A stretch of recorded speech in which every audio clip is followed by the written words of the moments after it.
And item 6 is the notice of motion on national leasehold.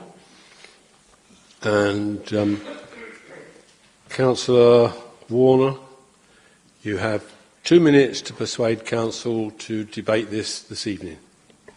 Thank you, Chair. I will be very brief because Councillor Shaw has stolen my thunder. I was also going to reference Maslow's hierarchy of needs, but she's already done it for me.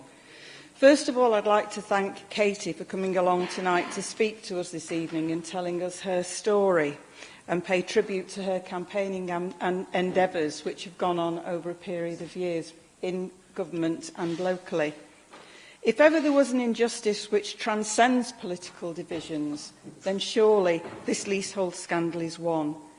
The damage to people's lives and the impact on their mental health and physical well-being cannot be overstated. Buying a home is always a big undertaking, both financially and emotionally, and is regularly cited as one of the most stressful situations in life. Buying a new home gives people the impression that buying new means buying perfect and free from worries. This is patently not the case. I ask Council tonight to debate this issue and support the recommendations in the motion. Thank you. Is that seconded? You don't need to second it now, just say yes. Yes. Thank you. Yeah. Right, I'm now going to you sit down. I'm now going to ask Council if they agree to debate. All those in favour, please show. Clearly carried. Any against? Abstentions? No. Thank you. Okay. Councillor Warner.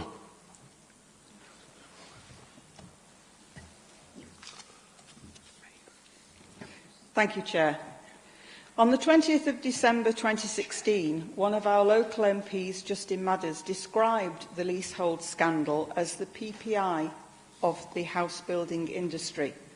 That was nearly 3 years ago, and we are yet to see any legislation to rectify this injustice, although there is work that has been ongoing in government. What we do have is a voluntary code of more than 60 leading developers, freeholders and managing agents who are considering any lease which more than doubles over 20 years. This is totally inadequate to the situation. Clive Betts, the chairman of the Housing, Communities and Local Government Committee, said that the response to the 6-month inquiry into leasehold reform was the biggest any inquiry had received.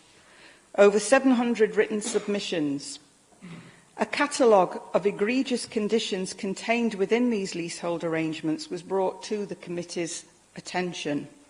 The remedy for all these injustices, the remedy called for by all 700 individuals who took the time to communicate with the Select Committee, can be summed up in 2 words: abolish leasehold. Anything less is condemning people to be trapped in the one place they have the right to feel safe and secure, their own home. Well, I say their own home, but as the government itself has acknowledged, leaseholders do not own their own home. On the 3rd of July this year, the government released written guidance on how to lease, a guide for anyone living in a leasehold property or anyone thinking of buying one. Within this guide, it is stated, leasehold is a type of long-term tenancy. It is not the same as outright ownership. When you buy a leasehold property, you do not become the owner of the property. You acquire the right to occupy it for the amount of time that is remaining on the lease. Unfortunately, this information is too late for the thousands of people who are already trapped in this situation. This is not what most people would consider is meant by buying your own home. In Parliament, we have 167 cross-party MPs who are members of the all-party parliamentary group on leasehold and commonhold reform. This is a gratifying statistic in our otherwise fractious times. On Wednesday, the 2nd of October this year, there was a debate in Westminster Hall on the progress on leasehold and commonhold reform. Esther McVeigh said she welcomed the current investigation by the Competition and Markets Authority into existing leaseholders and the view that they were missold leasehold. She confirmed that abuses will not be accepted by any of us. We have had 7 housing ministers in 8 years. Some have expressed similar sentiments. We look forward to the current Minister being... Thank you, Councillor Warner. Your time is up. Councillor Edwardson. Thank you, Chair. I would also like to thank Katie Kendrick for her determination and resilience in campaigning to right the leasehold injustice. Large financially successful developers use leasehold as a cash cow to bolster their profits, profits which go to pay unseemly large bonuses to the people at the top of the company. These bonuses are partly paid for by the unfair, unjust and discriminatory use of leasehold. Leaseholds which renders some houses unsaleable and trap families in their homes. I would urge the Council to debate the issue further. Thank you. Thank you. Councillor Chernick. Thank you, Mr. Chairman. The national leaseholding scandal is having a serious effect on many of the residents in Winnington New Village, where we have nearly 1,200 new homes built on a brownfield site. 4 of the main developers, Morris, Taylor Wimpey, Barrett's and David Wilson Homes, have been offering a proportion of leasehold rather than freehold tenure on the new build property. Arguably, none of the single ownership properties here should have been leasehold in the first place, and David Wilson have issued a letter to that effect very recently. Subsequent sale of the freehold to third parties mean that ground rents, terms and conditions and caveats to alterations can change. This has blighted the lives of many of the people living in the Winnington area when the residents otherwise say it's a great place to live. Our local MP, Mike Amesbury, has been working very hard on this issue as a member of the Housing, Communities and Local Government Select Committee, lobbying in Parliament for change. There have been more than 60 official announcements since 2010, but no new legislation as yet. Despite the well-documented problems, the number of leasehold properties continues to grow nationally, as Katie Kendrick has told us, now estimated between 4.3 and 6.6 million. We, Councillor Kate Chernick and I, have been working very hard with Mike Amesbury and the Shadow team, who are starting to set out plans to tackle the leaseholding issue. That's why this motion is so timely. Many of the ideas in the motion were as a direct result of the victims' input to us. The plans would include the measures outlined in this motion, so I won't go through them again, just to say that the ground rents capped at 0.1% and freehold purchase capped at 1% of the property value seem like fair targets. So I fully support this motion to push through the reform of this arcane and feudal practice. Next on my list is Councillor Weltman. Thank you, Chairman. I would like to start by saying that I sympathise with those residents who have had to deal with some of the awful leasehold issues, and I fully support a recompense for those leaseholds. I feel that the motion doesn't fully explain the amount of cross-party working that's been going on to take evidence from leaseholders. There's been many consultations, such as the government's, which attracted 6,000 comments. This was then followed by a response from the government on the 27th of June this year, entitled Implementing the Reforms to the Leasehold System. The Law Commission has also published proposals to help existing leaseholders buy their freehold. Not to mention the good work that's been done by the All-Party Parliamentary Group on leasehold, and finally the Housing, Communities and Local Government Select Committee, which is reported recently and followed the 700 comments to it. I believe the Competition and Markets authorities, as the other speakers have said, are also going to conduct an inquiry. As a result of the government's intentions to legislate, I believe that leasehold sales are starting to come down, and this was cited in the House Commons Library research paper recently. They've declined from 15% in 2016 to 2% in 2019, after steep rises in the 2000s. I feel the issue does have cross-party support.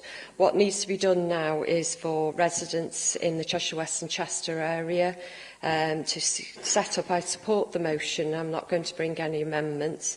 I think the scrutiny committees need to look at the residents in Cheshire West, listen to their experiences of the leasehold system, and then make recommendations to Parliament via all our MPs.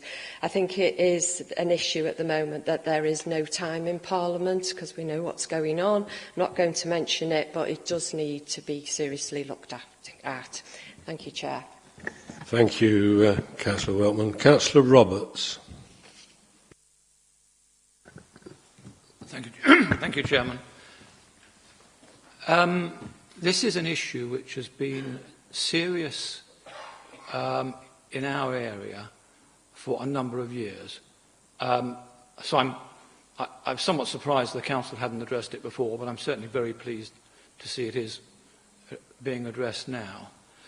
The motion is fine as far as it goes, but it really does not seem to me to address the key point. There's been lots of positive noises from government about stopping leaseholds and enforcing new clauses for leaseholds in the future. But the key issue, as we heard from the speaker beforehand, is that there are hundreds of thousands, possibly millions of people in this country who are stuck in these existing, very, exploitative contracts. And the motion doesn't seem to actually make it clear that we need not only to stop it ongoing, but we also need to be pushing government very strongly indeed to actually address the issue of how we change the law to help the people who are already stuck in these contracts to stop being exploited. Councillor Bainham. Thank you, Chair. I would just make the point that I moved to Winsford in 2002. I had a leasehold that was £50, and it retained at that level until I moved house. And I even went across to where Councillor Lewis now lives in our ward, and it was eye-watering back then that they were charging for the new house bills. What I see is a lot of very, very distressed residents in Winsford and beyond. It's not my role to say whether it's scandalous, but I do believe it is wrong. And I do believe that this government, and every government before it, could have addressed it quite quickly and easily. And I like the motion, and I will support it in that it can be done quite quickly as long as there is will from across both sides of the House in Parliament. And I think there will be will here tonight to do so. And I will echo, though, Councillor Roberts' point, I thought very well made, that the motion maybe doesn't quite address what it does for those residents who are already paying these sky-high leases. And maybe the chairs of the scrutiny groups could look at that as well. Thank you. Councillor Warner, your right of reply, if you could be as brief as possible.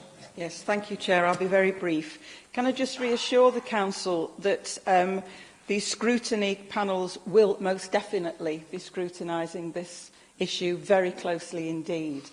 And I would like to thank Councillor Weltman for taking up what I had started to say. With the limit of the amount of time that we have to speak is quite limiting, and you were able to develop some of the themes that I would have developed had we had a bit more time. Moving forward on this issue, I think we need to be very aware that the latest ruse which is on offer to leaseholders is the option to buy their freehold at today's rate, but with all the unacceptable conditions simply carried forward from leasehold to freehold. So it becomes, in effect, a freehold in name only, or what the National Leasehold Campaign have very succinctly and accurately described as fleasehold. So thank you for debating this tonight, Council. Okay, I'll move to the vote. All those in favour of the motion, please show. Are there any against? Any abstentions? Clearly carried.